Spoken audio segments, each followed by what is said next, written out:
sorry, my video cut off there. So we're evaluating here from negative L over 2 to L over 2. And so that's going to be M over L, L over 2 cubed over 3 minus negative L over 2 cubed over 3. So we're going to have M over L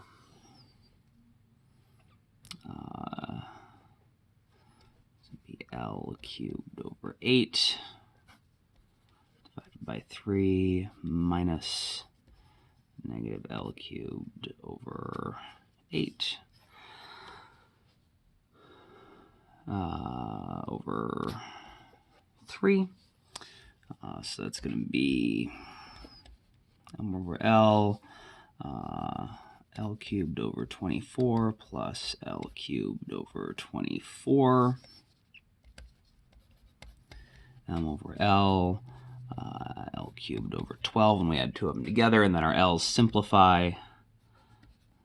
So we get ML squared over 12. So that's how you can do it with the calculus. We can also do it with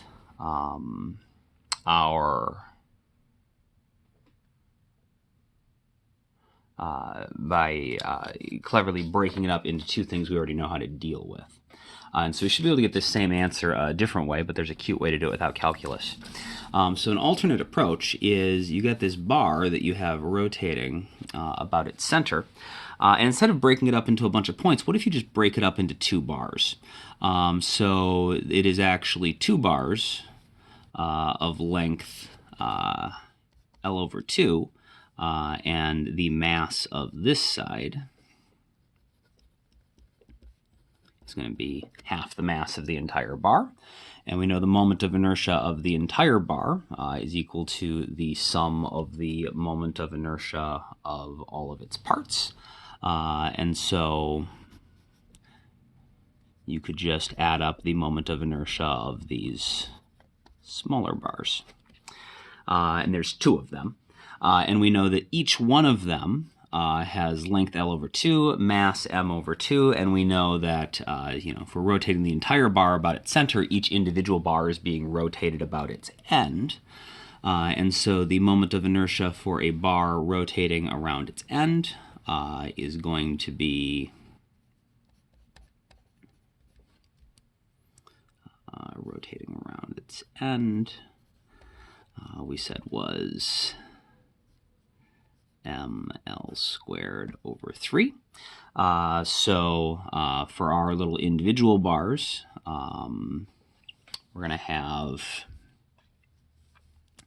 the moment of inertia of our bar, our total bar, is going to be 2 times the moment of inertia of the smaller bars, which is going to be 2 times the mass of the bar times the length of the bar squared divided by 3. So we get 2 times M over 2 times L squared over 4 divided by 3. Our 2's cancel out there, and we can see we get ML squared over 12.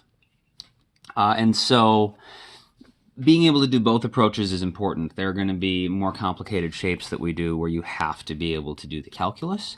There are also going to be all sorts of problems where if you can figure out a way to break your object up into a couple of objects that you already know the moment of inertia of and don't have to do any calculus, you can save a lot of time. And so, if neither one of these approaches was apparent to you, hopefully they both make some sense. But if you figured out one of the two approaches, hopefully you can see the value of the other approach, and we'd like to keep both of them in our toolkit.